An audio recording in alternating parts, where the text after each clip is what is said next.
Massachusetts is always a place where innovation's occurring. I think Massachusetts is such a unique community. We have this collaborative environment, this relationship between industry, government, and academia that you really don't see in any other cluster, whether it's nationally or globally. And that collaborative spirit has really enabled Massachusetts to be the best place in the world for life sciences. I was born and raised in Massachusetts. I always say Massachusetts has everything for everyone. The local communities, it's tight-knit communities. And what I like the most about Massachusetts is you get a really interesting cross-section. You have all the universities, all the colleges, all the technologies, and you still have all the traditions as well. And it's where I can see this state bringing the country forward by mixing together traditions and technologies. Massachusetts is actually a great state to start a business because they've already been established. They help their small businesses grow. They help their small businesses thrive. They come in, they tell you all the benefits that you can receive for doing A, B, and C. There's a real innovation ecosystem in the state of Massachusetts. We have some of the best colleges and hospitals and institutions in the world. And there's a tremendous amount of collaboration between the public sector and the private sector. Massachusetts is home to some of the most elite institutions and pharmaceutical companies and biotechs in the world.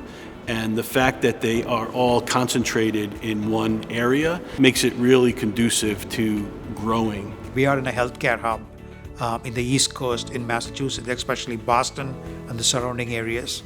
We're right near the beaches, we're right near the mountains or the ski slopes and everything in between. Boston is a true cosmopolitan city.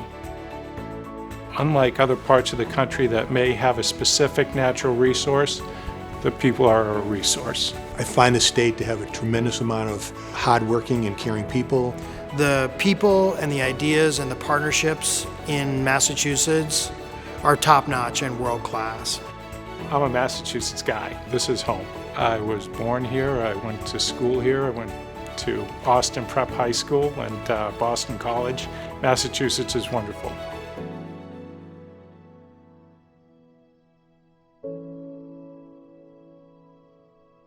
Tonight, a rapidly evolving public health emergency, with Massachusetts confirming its first case of coronavirus in Boston, the 8th in the U.S. so far. We're nowhere near as prepared as we need to be. There are weaknesses both within the U.S., but especially around the world. Very early in 2020, we became aware of the situation in China, and our teams were able to analyze the virus sufficiently to enable us to develop a test. And so our test for COVID-19 was one of the first tests that was approved in the US in March and is now being used in over 50 countries. And we're able to produce more than 10 million tests per week. The first things that we were seeing when this happened, we were getting questions from our members and from our partners in government. And so that was a real organic start to the concept for the Massachusetts Life Sciences Emergency Supply Hub. We reacted and adapted to COVID by really going back to our basics. We started as a custom manufacturer solving problems for customers. And in this case, we just shifted how we viewed a customer. Our customer was the community. And within the first 36 hours, we designed, developed, iterated, and delivered the first 2,000 prototypes of a face shield. But since then, we've donated a total of over 25,000 face shields to local hospitals, universities, schools, EMTs. Basically, any way we can get it to frontline workers, we wanted to be able to donate and be a part of the solution. We were well prepared by building manufacturing redundancy in Acton, Massachusetts. We went down that strategy 4 years ago because we were single-sourced in China, so we were well prepared for that. For us, it was really simple. Just because of the pandemic, our customers' diabetes was not going away.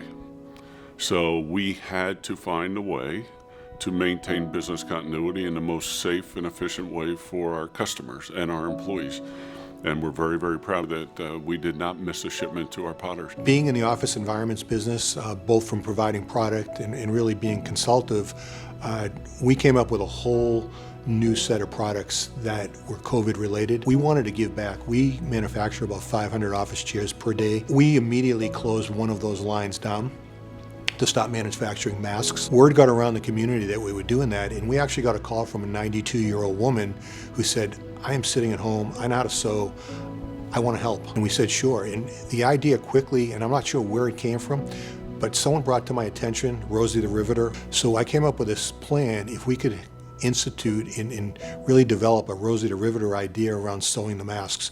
Everybody thought it was a good idea, and we thought success would look like 50 to 100 Rosies. Today we have over 1,000 Rosies in 47 states. It has caught on like wildfire. It is such a great initiative. Recipients are helping people in need. The Kraft family and Gillette Stadium are donating more than $100,000 in goods to local food pantries and homeless shelters. Why does the Kraft Group respond to people in need? Honestly, it's been part of the DNA since I joined the company over 25 years ago.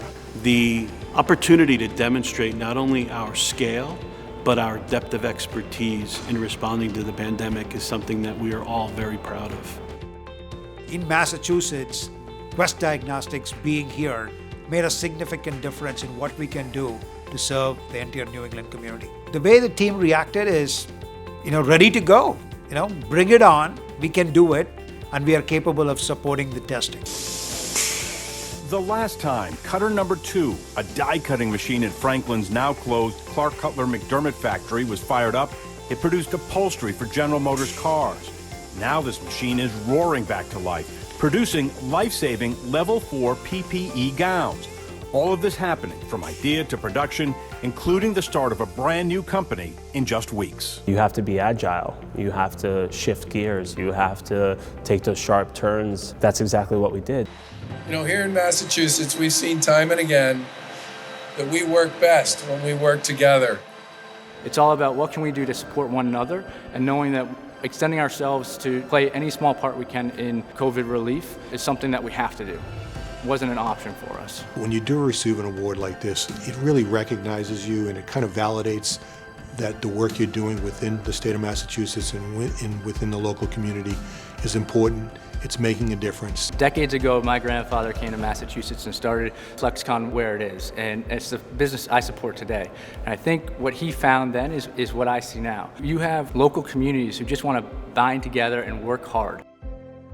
We all came together, united, to help our constituents of Massachusetts in a time of need. Just very symbolic of what the life science industry stands for in Massachusetts in the collaborative spirit. We like to call ourselves unsung heroes because nobody really knows what goes on behind the locked doors in the lab, but it really is a recognition for them to see what we're doing. It really is impacting people's life out there.